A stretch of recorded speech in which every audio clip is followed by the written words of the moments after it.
Good afternoon, everybody, and welcome to our second Marketing Club webinar for the 22-23 academic year.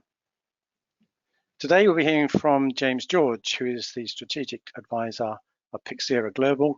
James will be talking us through why the circular economy is so important, and we'll discuss the challenges in addition to the opportunities it can unlock. James spoke at our flagship Sustainability Summit earlier this year, so it's an absolute pleasure to have him back with us again for today's webinar. So before we get into the session, I'd very quickly give you some info about today's webinar, how you can get involved in the live Q&A, and what the Marketing Club is. If you've watched any of our Marketing Club webinars before, then you'll know how this works. But essentially, we'll be hearing from James for around 45 minutes. We'll then move into a 10 to 15-minute live Q&A session to answer some of your questions.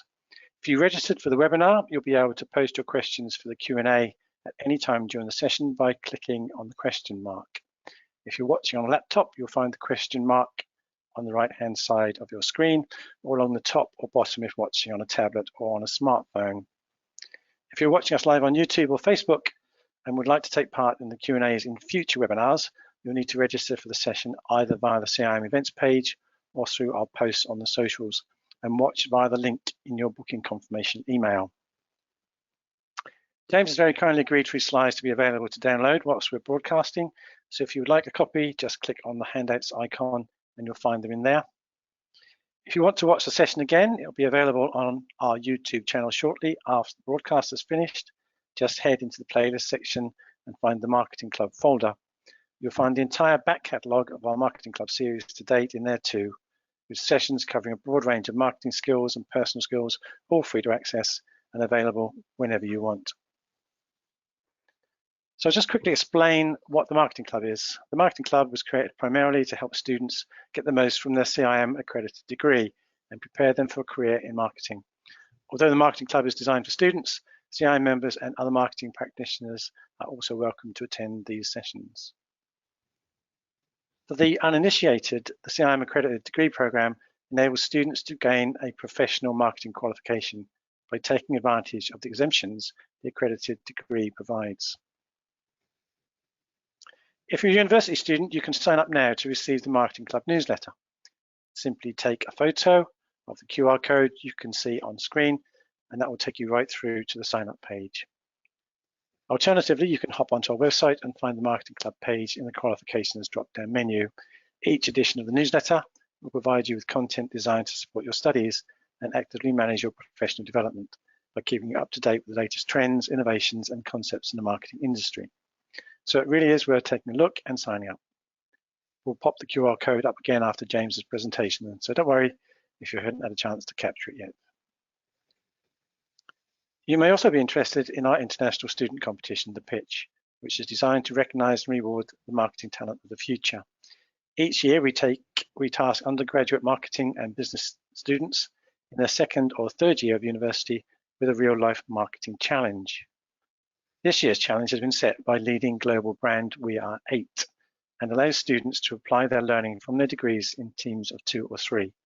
For more information about the competition, visit our website using the QR code you can see on screen here. And don't forget to register your interest by the 2nd of December. If you'd like to share any thoughts about today's webinar on the socials, you can use the hashtag CIM events. We'd love to see your comments, the good, the not so good, and everything in between. So just remember to pop the CIM bit of the hashtag in capital letters. So I'd now like to introduce our guest speaker, James George. If you want to turn your webcam on, James, I'll pass things over to you, and the floor is yours whenever you're ready. Thank you, Phil. Hopefully you can all see me. I can't see myself, so that's probably a good thing. Hello, everyone. So today we're going to be talking over the next sort of 40 minutes or so about the circular economy. And as you can see there, how do we tell a brand new story? As Phil mentioned, this conversation has been going for a while, and some of the concepts we'll highlight today we pulled out in the sustainability conference earlier in the year. But I want to start with a couple of provocations today, if I may. Because first and foremost, my first provocation for you is that circular economy is a beautifully nebulous theoretical topic. You've probably heard about it before. You're probably very familiar with what the circular economy is and what it isn't. So why are we talking about this today? Also, how does this sit alongside frameworks such as donut economics, biomimicry, a net zero economy, a low carbon economy? A lot of these adjectives and frameworks that we hear talked about. I guess if we think about these concepts as a whole, it's about changing the system that we exist in today. And for the circular economy, the economy part of that is how do we shift or change our current global economic system? Most of us, I'd say almost all of us now, get the reason why we should be thinking about some of these topics and some of these changes. We all see the stories in the news. We all feel the realities of some of the, some of the lighter climatic shifts in the West, and we see newsreels and feeds around some of the more intense climatic events across the globe over the last 12 months and before. But there are lots of other ways that this shows up, which maybe we don't necessarily link to that systemic approach. So while most of us get the why, the big thing is cracking the how. How do we make this real? How do we operationalize this within our organizations? How do we talk about this from a commercial perspective? So as part of this first provocation about this being a nebulous topic is make sure you do your homework. I'm going to talk to you today about my perspective and my opinion. There are over 100 working definitions of what a circular economy is. Now, that's a lot of noise out there. Some of that noise is good, some of it not so much. So allow yourself to be challenged in your thinking, but also continue to challenge, because I say this quite often and fairly playfully, there are no experts. And what I mean by that, there clearly are experts, but this landscape is changing so quickly. How do we stay up to date? How do we make sure that we remain relevant? And as I say, over the last 3 to 5 years, this space has got extremely noisy, and not all of it is good noise. We're just coming off the middle towards the end of COP27. We've seen about 4 or 5 IPCC reports in the last 18 months spelling out a red alert for humanity. Climate change, biodiversity collapse, reduction in carbon, diversion from landfill, access to clean energy. It's sometimes hard to understand where we should put our effort or energy, or indeed where should we start. And sometimes it's easy to feel that, from a bottom line perspective, that actually we're pretty screwed as a species. We can't agree on the priorities, we can't agree on the sacrifices, and we can't agree on where to start.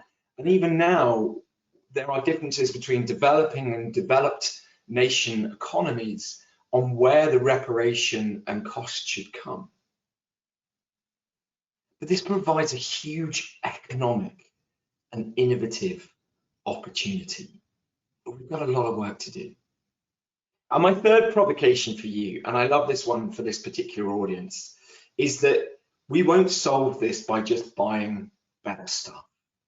Greener, eco, higher recycled content. We can't consume our way out of it. We can't just replace slightly better products with slightly worse ones. We're never going to solve this problem by just consuming more or consuming differently. This doesn't mean there should be no growth, but we need better growth. You hear people also talk about a degrowth agenda. Personally, I have a real issue with degrowth because it's not without its complexities. When we think about equity, when we think about access, when we think about choice, those of us in developed and Western nations can't rightly say to those in developing economies, you can't have the same choices we had over the last 200 to 300 years. So degrowth for me feels like a concept that has value here, but we can't layer that across everyone on the globe. It's not about taking away people's choices. It's about designing a system so that there are better choices, so that when you and I make those choices, we can only make good choices because the system allows us to do so. So what is the circular economy then? And why should you care? For the most part of this conversation today, I am going to focus more on the economics, the economy part of circular economy. And this is a conversation that's been going now for about 10 to 12 years, quite importantly, because by talking about the economics and its intersection between society and the environment, it's allowed us to mobilize the engines of our global economies, the businesses, the corporations out there, those that potentially have the most impact in shifting the way the system operates. But of course, we do need to think about what is the social component, what is the human capital component of a circular economy. But I'm going to focus mainly on the economics today. Again, it's a beautifully nebulous topic, so I do encourage you to read around and read more around where the priorities sit at the moment. But before we answer this question, I want to take you back. And I want to take you back to Switzerland, Geneva specifically, in 1924. And on the 23rd of December in the lakeside city, as Christmas lights were being hung and chestnuts were being roasted in open fires on the street, there was a meeting taking place in the heart of Geneva. In this conference room were representatives from some of the world's leading light bulb manufacturers. These were people like Osram, Philips, General Electric, and others. And they had a real problem. At that time in 1924, the sales of light bulbs had taken a real dip. There was real worry amongst the industry that people weren't buying enough light bulbs. And the reason was because the technology had advanced so much that they weren't failing as quickly as they used to. And this was really starting to impact sales and turnover. So this group came together with the explicit ambition to limit the lifespan of light bulbs, to reduce the ability for people to create light in order to boost sales. This group of companies became known as the Phoebus Cartel. And their approach, which one marketer at the time summed up as a sound and genuine philosophy in free spending and wasting. And it's these principles that became the cornerstone and the foundation of modern consumer economics. They'd made a decision in order to limit lamp life, and they would fine each other's brands if they were found their light bulbs were lasting too long. It was the first example of planned obsolescence, something we know too well in today's modern consumer economy.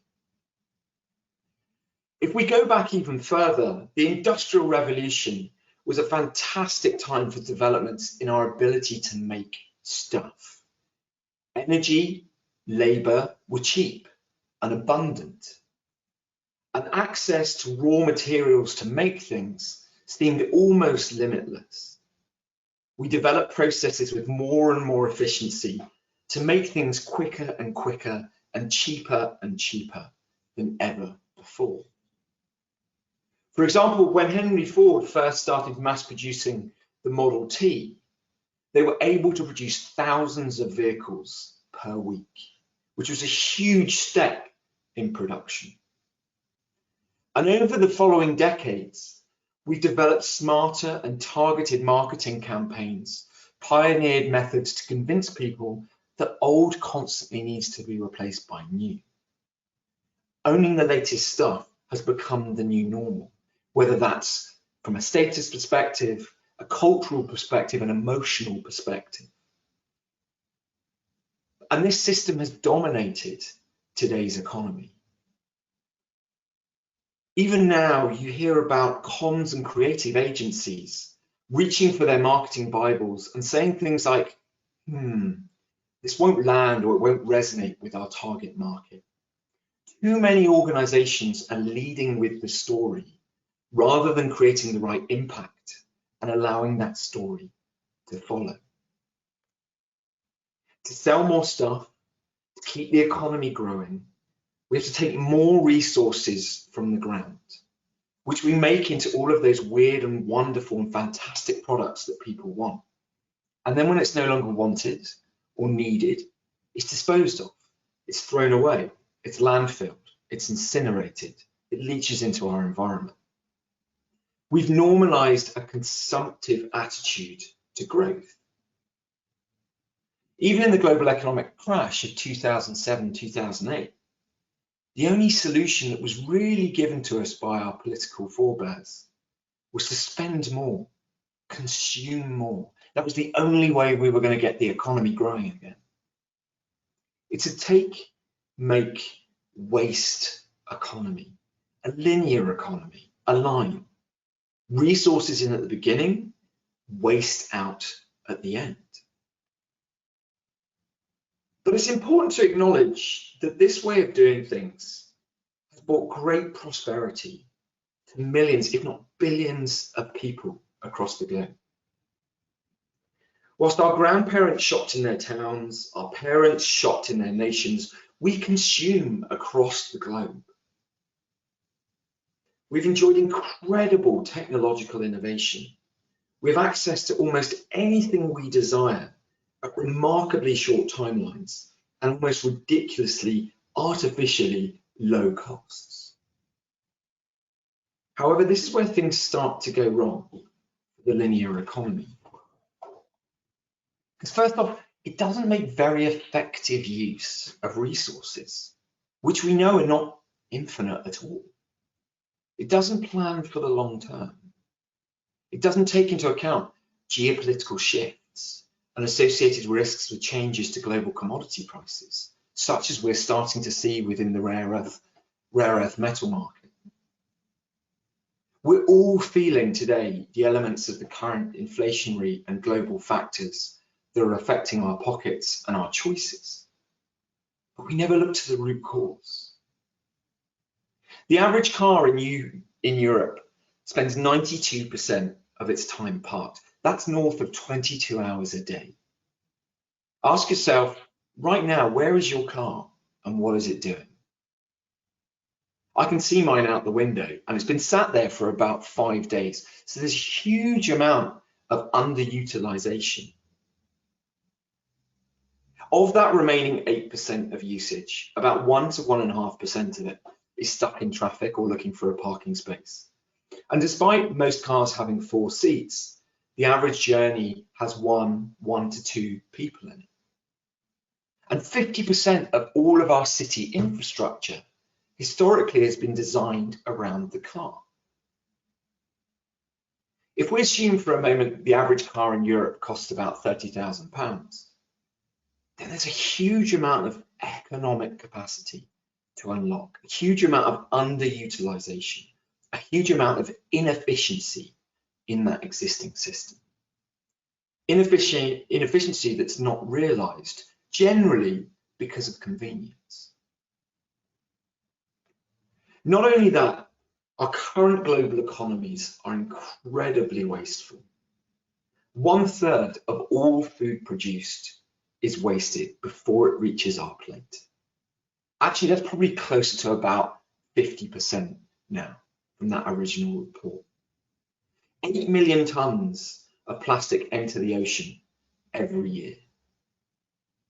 Of course, we aren't blind to that fact. We've seen the blue planet. We've seen the images of marine life being blighted by plastic and ghost fishing gear. But when we look at plastic specifically, what's the common response? Use less, ban them, beach cleans, recycle them. But those elements by themselves, none of those in isolation will solve the problem in the long run, as they treat the symptoms rather than the root cause. The recycling symbol's been around for about 45 years, but we only collect 14% of all the material we create globally, and only 2% of that is truly closed loop recycled. So we're never going to recycle our way out of this problem. From an economic perspective, every product, every piece of material that ends up in landfill, ends up in an incinerator, ends up in the ocean is a wasted economic opportunity. All of that labour, energy, IP that went into making that material is wasted when it's thrown away. Therefore, we need a new way to capture this waste, to capture this secondary resource and unlock its economic value. And our environment is suffering too. All over the globe, land is being degraded by industrial farming techniques that use chemical fertilizers and pesticides to try and artificially prop up yields to meet the demands of more and more retailers. Those chemicals run off the land, contaminate water systems, creating eutrophication and biological cycle breakdown. Global wildlife populations are disappearing. A recent WWF for Living Planet report mentioned that wildlife populations have declined by a staggering 69% over the last 48 years, with animals in Central and Southern America being particularly hardest hit. The planet's wildlife, our biological biodiverse systems that support life on this planet, are being decimated. Within the span of a single lifetime, animal populations that scientists have been monitoring have declined by over 2/3. Whether you believe all the science or not, those numbers are staggering, and I would now hope are unmissable for everyone. If that wasn't enough, over the last 2 years, the COVID-19 pandemic swept across the world, restricting movement of millions of people, impacting lives and jobs and disrupting international supply chains, bringing global economies to a halt, which was linked in part to our current consumptive models and behaviours. In doing so, the pandemic and lockdown measures have revealed our existing linear systems' exposures to weakness.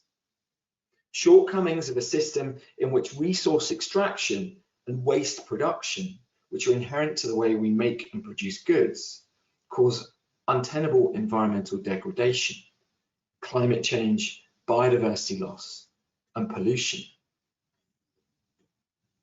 A new economic model, then, is more relevant than ever as an instrument to decouple economic growth from resource use and environmental impact. And it opens up further challenges for us to think about how we redesign our global economic model. You have to ask yourself, if we were going to create the economy today on the 16th of November 2022, would we use the 300-year-old thinking that we have to do that? With all the amazing technological changes we've seen and experienced, surely we would design something very, very different.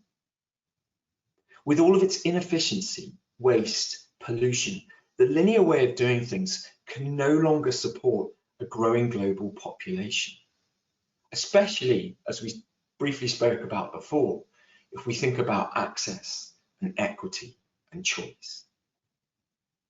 So the system needs to change entirely if we're going to continue to build prosperity for all. So changing the system does mean doing something differently.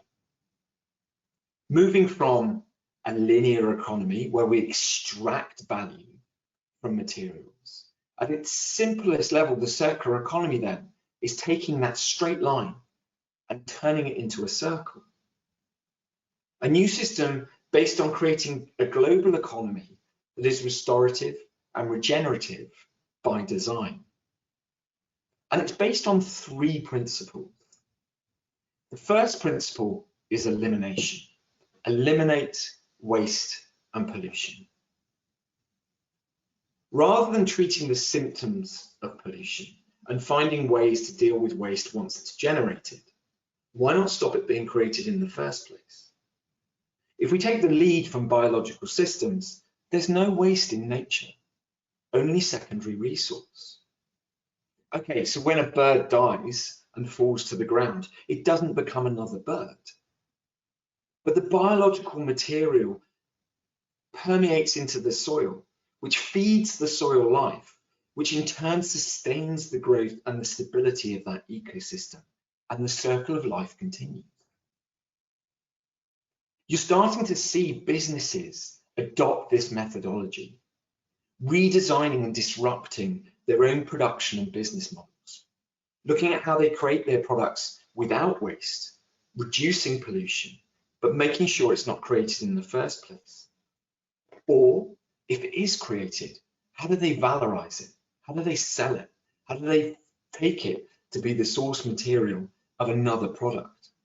Because it doesn't make economic sense to throw things away, especially if you have to pay for more raw material to make that product in the first place. The second principle is about circulation, keeping products and materials in use at their highest possible value. Let's again revisit that example of a car and that huge amount of underutilization. Imagine rather than selling one car to one person, we sold one car to 20 people. Now, of course, there's a huge amount of convenience, legality, insurance, contractual obligation that go in with that. But as we see the Uberization of the world around us, as we see the use of technology in smart devices, being able to access assets in a different way, things like Zipcar, Uber, and Lyft, and very many others. If you unlock the right business model, you can then resell that asset many times over. Extrapolate that even further in a fairly abstract way. What if you no longer sold cars, but you sold mobility, the ability to get from A to B? And actually, as we see the progression of EV, what if those cars were no longer cars, but were in fact mobile batteries for storing renewable energy? With Tesla, you can already use your vehicle, the power in your vehicle, to power your homes if you have the right setup. So when we think about how we access those materials, how we valorize them and keep them in circulation at their highest possible values, we start to unlock new models to generate value and growth. Finally, the third principle is about regeneration, regenerating natural systems, regenerating natural capital. General thinking is that we have between 55, 56 years of topsoil remaining. That's the proportion of the soil where we grow our food and crops. This is continually being degraded due to the current expansive use of industrial agricultural techniques, increased use of phosphates, fertilizers, and pesticides. Interestingly, if we were able to capture all of the nutrients that we currently produce from food, animal, and human waste in our current economic global system, we would have almost 3 times the amount we require in order to fertilize the current global food crops.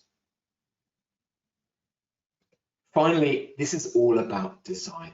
About 80 to 90% of all of the challenges we see in the world are design challenges. Let's for a moment return to the idea of lighting and the Phoebus cartel. Again, similar to the conversation we mentioned just now around utilization of vehicles, and go back to lights, what about rather than selling light bulbs, you sold illumination, the ability to light a space, rather than physical light bulbs, fixtures, fittings.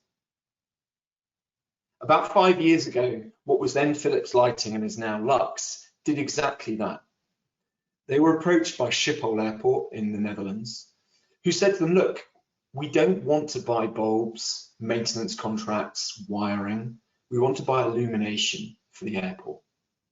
So at the time, Philips Lighting then sat down and they designed an effective and efficient lighting system for that space, utilizing the latest technology that they had to make sure that those bulbs and those materials stayed in use as long as possible and required the least amount of maintenance. Also designing new components that could be disassembled and that material recaptured back into the system of production. Because with that model, Philips owns all of the infrastructure. So it's within their interest to keep it in service as long as possible. That's a stark contrast to the Phoebus cartel designing light bulbs to fail. And this change is one example of a system that operates entirely differently to today's linear economy. And there are so many more. This is Uhu. This is a product by a company called Nopla, not PLA.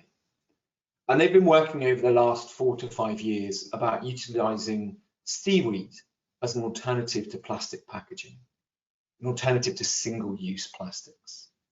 Uhu is a seaweed alternative to sachets, which is entirely consumable for humans.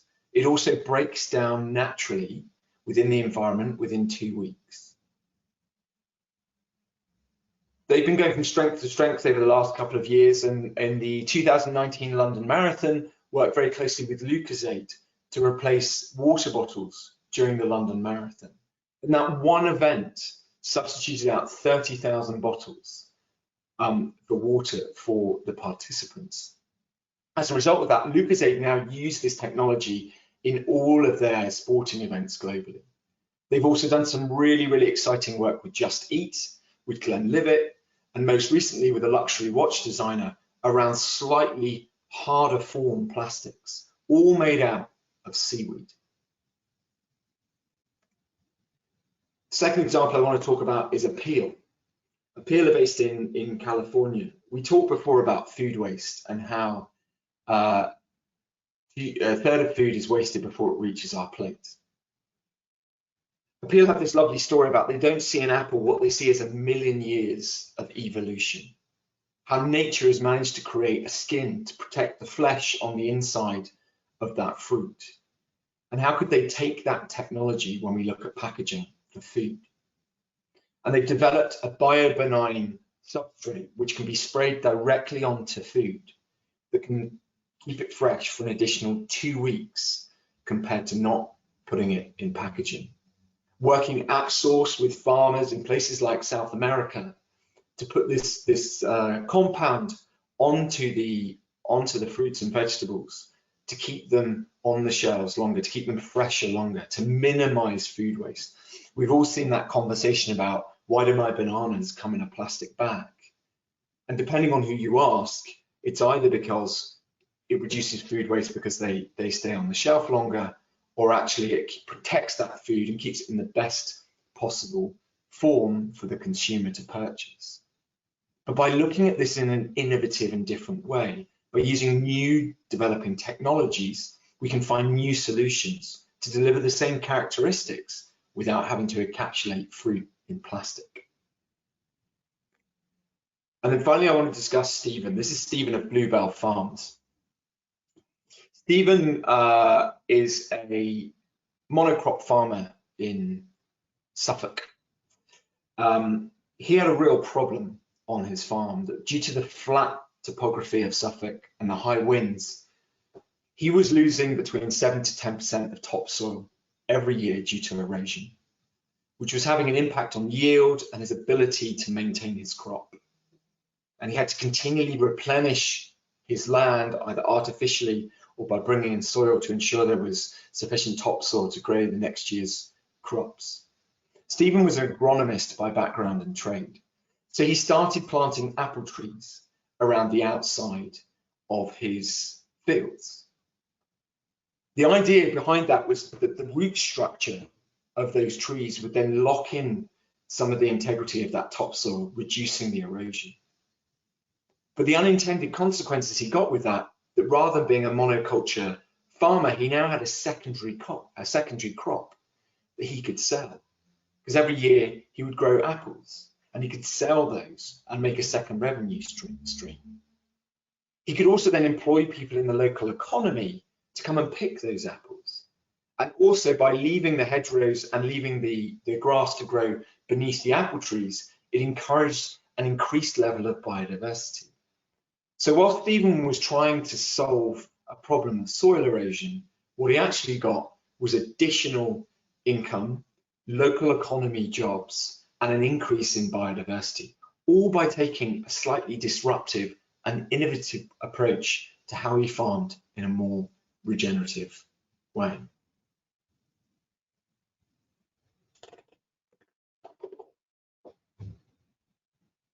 But one of the challenges we see today when we think about all of those meta topics that we face is how do you link them together? We spoke at the top of the conversation about circular economy, donut economics, biomimicry, low carbon economy, climate change, biodiversity collapse. How do all these things interact? Surely the circular economy, as we've just been discussing, is just about materials in the economy. How does it help answer the question around carbon dioxide and carbon dioxide equivalent global warming gases?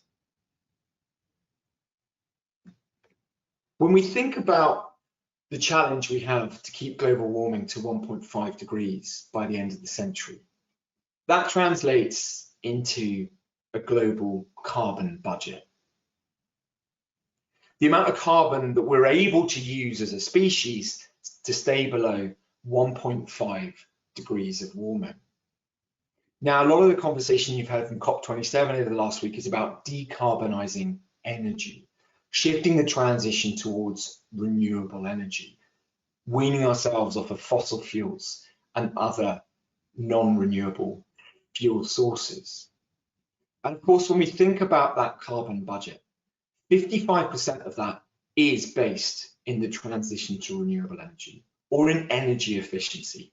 Everything from changing the types of bulbs and fittings we use in our homes to the way we light and heat our office and communal spaces, all the way through to new technology around generation of clean energy. But that's only 55%, just over half. The remaining 45% of that carbon budget will come from the way we produce goods and manage our land. These emissions, this 45%, cannot be tackled through a transition to renewable energy. And that 45% consists of the production of materials such as cement, steel, plastics, aluminium, the production of food, the challenges we see around deforestation, waste management, incineration, landfill and treatment, agricultural, forestry and other land use. It also entails decoupling economic activity from the consumption of finite resources and designing out waste of the system, as we talked about in the first of the 3 principles of a circular economy. We also want to be moving from value extraction to value creation. And in doing so, we can reduce the production and release of CO2. If products stay in the economy, stay in circulation, stay in secondary, tertiary markets, we don't need to produce new products. We don't need to use fresh, finite materials. Therefore, we won't release new carbon sources. That carbon that's already embodied and embedded within those products will stay in those products. In addition then as well, underpinned by the transition to renewable energy, the circular economy model can build economic, natural, and social capital. It's now more relevant than ever that we try and find a new economic model as an instrument to decouple economic growth from resource use and environmental impact. And it opens up the way for a more resilient economy. It not only addresses the linear aspects of our current economy, but importantly, it represents a systemic shift that can build that long-term resilience, can generate business and growth opportunities, and can provide environmental and social benefits. The vision of a circular economy then is a vision of a future that works within the limits of our planet. Globally, we've started this journey. We see more and more examples of new innovative ways to redesign value and growth within our businesses and with our society. But every journey always starts with the first step. And that first step is sometimes the most difficult. Thanks very much for listening.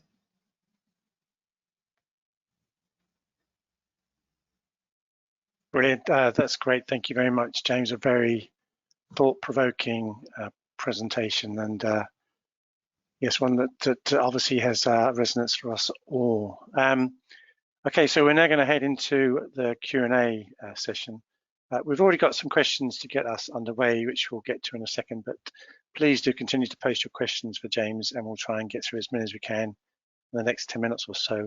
And just a little reminder for those watching via Facebook or YouTube today that if you want to take part in future Q&As, you'll need to register for the webinars through the CIM events page or social posts and watch via the link in your booking confirmation email.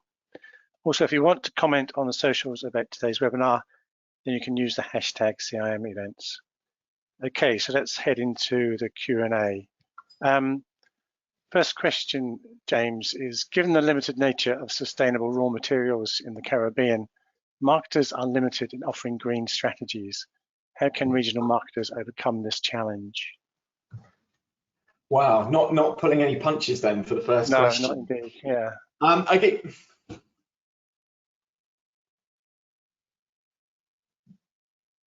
One of the challenges when you think about some of these topics, some of these concepts, is it's very easy to talk about a future theoretical perfect version of what we want to achieve, the future state of what we want to achieve. But if you consider that our current economic model took about 200 to 300 years to create, we're not going to shift away overnight. This is going to take time. There are going to be compromises.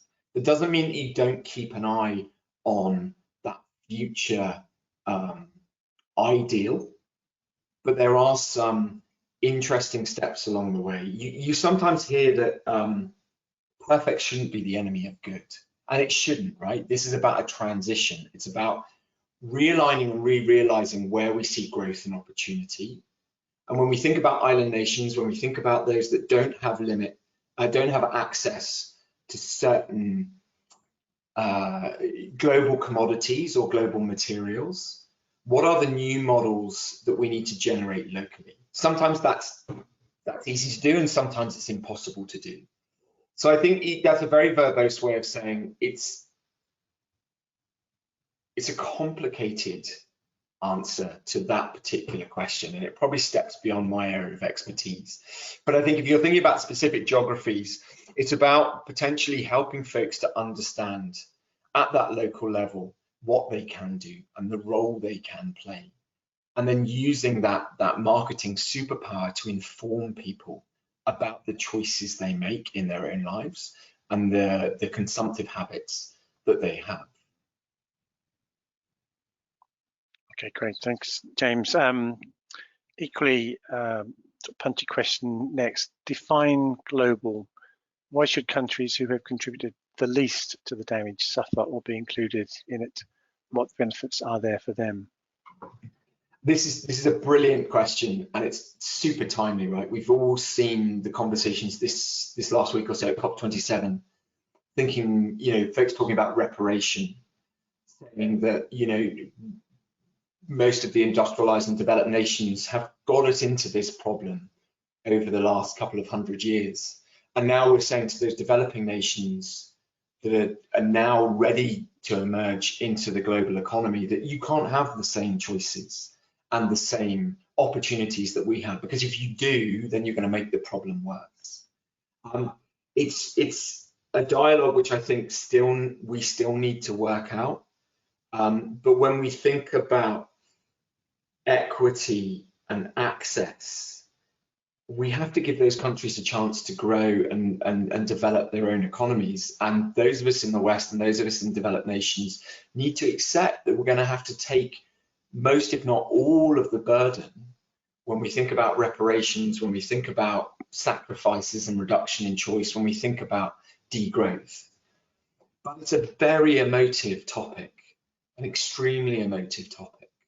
And I think that conversation will rattle on for a little while yet before we see a unity around what we do as a species. Ultimately, we've got to think about this in a slightly different way. There is no business on a dead planet. So arguing in the short term about opportunity versus the extreme of 25% of global GDP being at risk in the next 10 years if we don't get this right, means that affects everyone. So I think we do need to come to a point as a species to understand that this isn't about what I have and you don't, but actually, if we don't get this right, we all lose. And that's where we need to get to in order to have some honest conversations about what we do in the future. Okay, great. Thanks, James. James, do you think that the current state of the global economy is an opportunity or a threat to the circular, the ambition to create a circular economy? That's a really great question. I'm going to try and be careful with my answer here. We are, despite everything we see right now, right, despite the conflicts, the war in Ukraine, coming off the back of COVID-19, the issues we see around drought in Somalia, flooding in Pakistan, despite all of these things, we are fast heading towards $100 trillion global economy, which is just ridiculous, eye-watering amounts of money. So there's something fundamentally wrong when our measure of success is growth at any cost. Growth in a way that doesn't value the materials that enter the economy, but actually the product that leaves it. So when we think about the circular economy as a concept, and it is one of many concepts, it doesn't answer all of the questions. Moreover, what it does is provide a framework for us to have a better conversation about what the future can look like. The current capitalist economic model is broken, and we need something different. Unfortunately, though, we've not all realized that we can't continue to grow infinitely on a finite planet and expect that everything's going to be fine. So I think there's a long way to go. And for me, the framework of a circular economy, approaching the problem through a circular lens, gives you an opportunity to potentially look at new opportunities for growth and innovation, rather than saying that it's that and only that. There was a really interesting conversation at this year's Ellen MacArthur Foundation Summit back in June between circular economy, donut economics, and biomimicry. Three very different approaches to the global challenges we face, but with a unifying message between them that's saying that by looking at this problem in a different way, by only leveraging some of the technological advances that we've seen over the last 50 to 100 years, will we truly be able to design something different. And the good news is, with digitization and the technological revolution that we've seen over the last couple of decades, as soon as we recognize where that new economic model is, we'll get there much faster than the previous 200 to 300 years that has built this economy. Okay, great. Specific question now about a business. I'm part of my company's ESG team. Our company already has a lot of sustainable products, but also has ambitious growth targets, which rely on consumption. It would mean a temporary slowdown in growth to further implement a circular economy. Tips, please, to solve the big ask of reduced growth to our C-suite. So, another great question. I want to start with the provocation in that, is a sustainable or a circular product in a non-sustainable system or a non-circular system truly sustainable? It's probably not. It's better than what you had before, but if the system doesn't allow that product to circulate, those materials to be captured, are you just doing less bad than doing better? But to answer your question specifically, for me, this is all about education and understanding, and allowing people to understand, when we think about the complexity of systems change, the role that they play and how that shows up within your business. We haven't talked much about social today, but one of the things that I find myself talking to organizations about is around future risk, future economic risk. What the last couple of years with COVID has shown us is that our global supply chains are incredibly efficient. In most places, in most examples, they're one brick thick. We saw that with, the COVID shutdown in China, with Apple having to send people physically to China, to a COVID hotspot, to get product out of China to satisfy their market demands. We saw the ship that got stranded in the Suez Canal that had a 12 to 18 month cascade on materials and products on our shelves. Our supply chains are incredibly efficient, but not very resilient. If you think about where products start their life, where our supply chains start, they're typically where our clothes are stitched, our food is grown, our rare earth metals are taken out of the ground. Those starting points in the supply chain typically sit in communities that sit on or below the poverty line. And those are the communities least able to deal with climatic effects, and climate change will be hit first and will be hit hardest. So if you're a business thinking about what is my greatest risk, or amongst the risks in the next 10 to 15 years, what are my greatest risks? Surely you've got to be looking at the integrity of the starting point of your supply chains. There's been some super high profile events recently where large brands who've talked about their human rights credentials within their supply chain have been found out to be wanting when external organizations have dug into the way people are treated and paid within the starting point of their supply chain.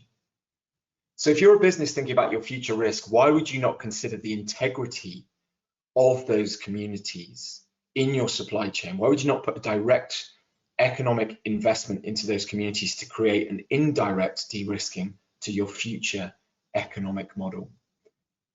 The only way you get people there, because that's really nebulous, right? The only way you get people there is allowing them to understand what circular economy, sustainability, ESG means for their business and how it's going to show up. Because it's not just going to show up in recycled content in your product. It's going to show up in the way that you're able to access materials. It's going to show up in the way that your shareholders demand to see advancements in your net zero strategy. It's going to show up in the ways that you attract and retain talent. So for me, it's about education of actually how all of these problems are interconnected, and getting your board and your senior exec team to see where that might not manifest today, but it's going to manifest in the next 3, 5, 10 years. And certainly policy is going to be the big lever that gets you to those places for quickest. Okay, thank you, James. We've just got time for one more question, which is very specific about the fashion industry. It's what are the aspects that need to be improved for the sustainable development of the fashion industry in the future? It's a really prickly one, and you ask 100 people, you'll probably have 100 different perspectives. The fashion industry is hugely fragmented all the way along the supply chain. We're just talking there about, some large brands being hauled over the coals recently because of human rights abuses within their supply chain. Because they've gone to someone and said, tell me there are no human rights abuses in your supply chain. They've gone, of course there aren't. Here's our credentials, here's our certification. They go, brilliant, fine, you can have the contract. But then what happens slightly further down the supply chain is that provider will then subcontract to someone else, who will subcontract to someone else. And there's no traceability or transparency within that perspective of the supply chain. First and foremost, no one is innocent within the fashion industry. And the problem is so massive, and it's based on the story that we've all been told, that actually old needs to be replaced by new. Your wardrobe needs to have not 4 seasons, but 9 or 12 seasons each year.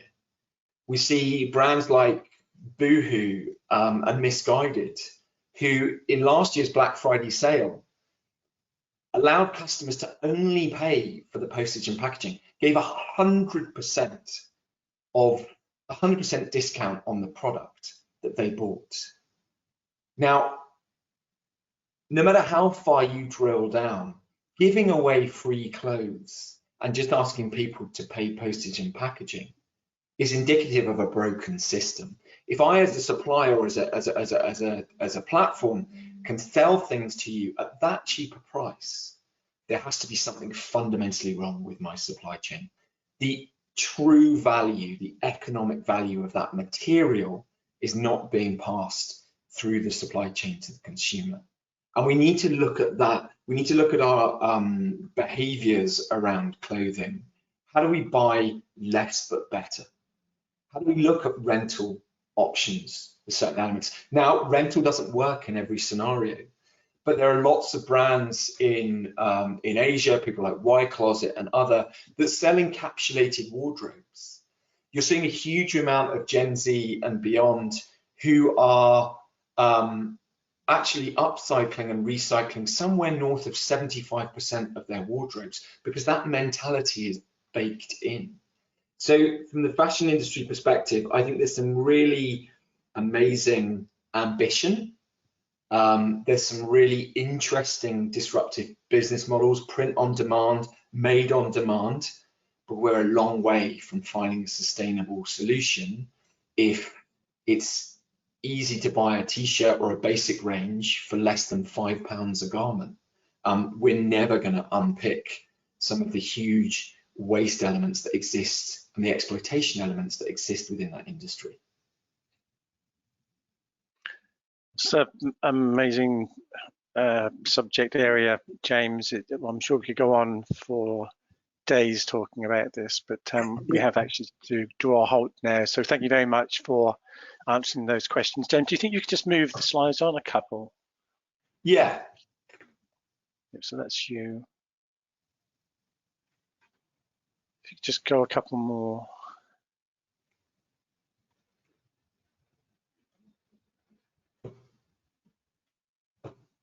So unfortunately, that's it for the Q&A for our webinar today. I would like to thank James again for the fantastic presentation, and we do hope you've enjoyed the session and found it interesting and worthwhile.